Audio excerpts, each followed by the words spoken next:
toi, tu peux te comparer intellectuellement à Gbagbo Laurent. Quand on dit madame la procureure, il ne sait pas si on dit la procureure, toi, un illettré, un inculte gros gré, toi, tu peux te comparer à Laurent Gbagbo. C'est un scénariste. Ouattara, c'est un acteur de film hollywoodien. Quelqu'un qui est capable d'aller profaner la propre tombe d'une femme qui n'a rien demandé qu'elle te fait plaisir. C'est-à-dire de t'aider en venant mentir au peuple de Côte d'Ivoire que je suis ta mère. Parce qu'elle nous a menti à nous tous. Tu n'es pas son fils.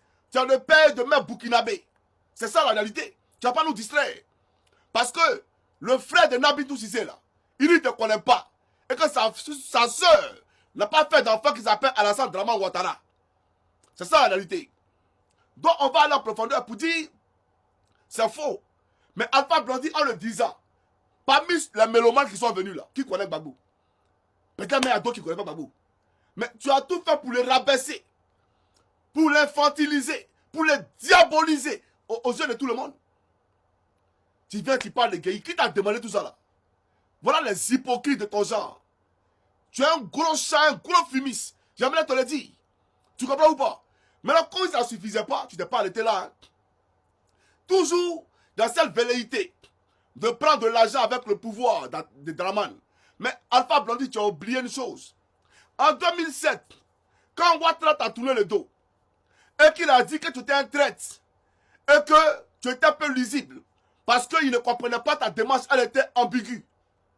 Tu es allé voir Blé Goudé. Pour que Blé Goudé, tu as expliqué ton problème à Blé Goudé. Que voilà Ouattara aujourd'hui, il n'a plus confiance en moi. Et il t'a envoyé chez Gbagbo Laurent. Il t'a envoyé chez Gbagbo Laurent. Et Gbagbo Laurent a financé ton conseil à Yopougon. Au stade municipal de Yopougon. Gbagbo Laurent a financé une caravane de la paix pour toi. C'est vrai ou c'est faux? Mais toi, après ça, qu'est-ce que tu as fait? Tu as tourné le dos à ce même Gbagbo. Et c'est de lui que tu parles comme ça sur un plateau. C'est un podium. À ton concert. Quelqu'un, quand Ouattara t'a chassé, lui, il t'a pris. Et puis quand il t'a pris là, il ne voulait pas que tu sois un militaire de son parti. Il t'a pris parce que tu étais un artiste qu'il fallait d'accord honorer. Et il t'a donné le rang qui t'était dû. Mais toi, malgré ça, là, tu as fait quoi? Ce qu'il dit là, c'est vrai ou c'est faux? Tu n'es pas allé voir Gbagbo. Il n'a pas financé ta concert. Un ingrat comme toi. Maintenant, toi, après ça, qu'est-ce qui va se passer? Voilà comment tu parles de tes frères. Suivez ici, les gars. Ça va, ma famille. Non, c'est pas ça. Désolé. Moi qui ai chanté Armée française, allez-vous-en. Maintenant, c'est moi qui dis à l'armée française, merci d'avoir sauvé mes fesses.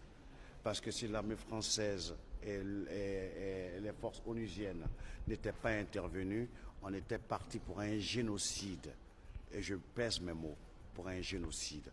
Et je vous dis un truc, au Rwanda, qu'est-ce qu'on a reproché à l'armée française? On dit qu'ils n'ont rien fait pour empêcher. On dit l'ONU n'a rien fait pour empêcher.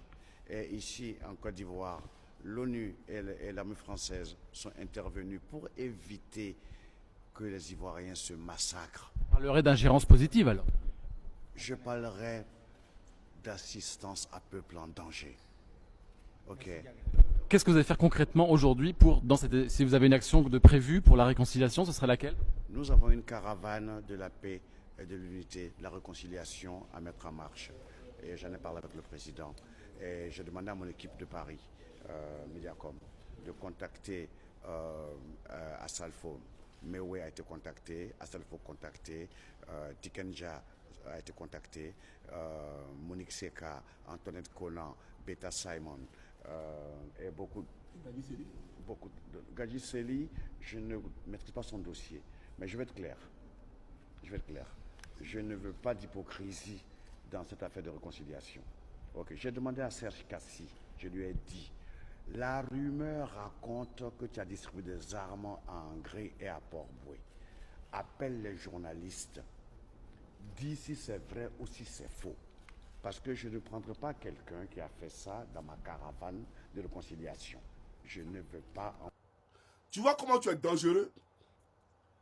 Tu vois comment tu es dangereux? Tu as cité d'après toi des artistes hein, pour participer à la caravane de la paix. Mais ces artistes-là, ils étaient sous Gbagbo hein, en Côte d'Ivoire. Ils n'étaient pas inquiétés. Hein. Toi, Salfo dont tu parlais là, il était en Côte d'Ivoire sous Gbagbo. Hein.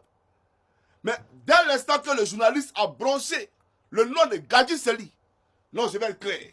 Je ne vais pas les hypocrites. Mais comment tu peux porter un jugement de valeur alors que Gadji Seli là, tu ne l'as même pas encore approché. Tu ne sais même pas ce qu'il pense. Non, je ne vais pas les hypocrites. Donc toi là, tu es omnipotent. C'est toi qui as créé le ciel et la terre. C'est toi qui lis dans les esprits des gens. C'est toi qui sais que Gadji Seli est hypocrite. Tu vois comment tu es dangereux? Et puis tu viens encore devant les caméras du monde entier. Devant les journalistes occidentaux. La rumeur raconte que c'est Kassi a distribué des armes. Mais tu es un homme dangereux, frère. Tu es un homme très, très, très dangereux. Pourquoi? À cause de l'argent.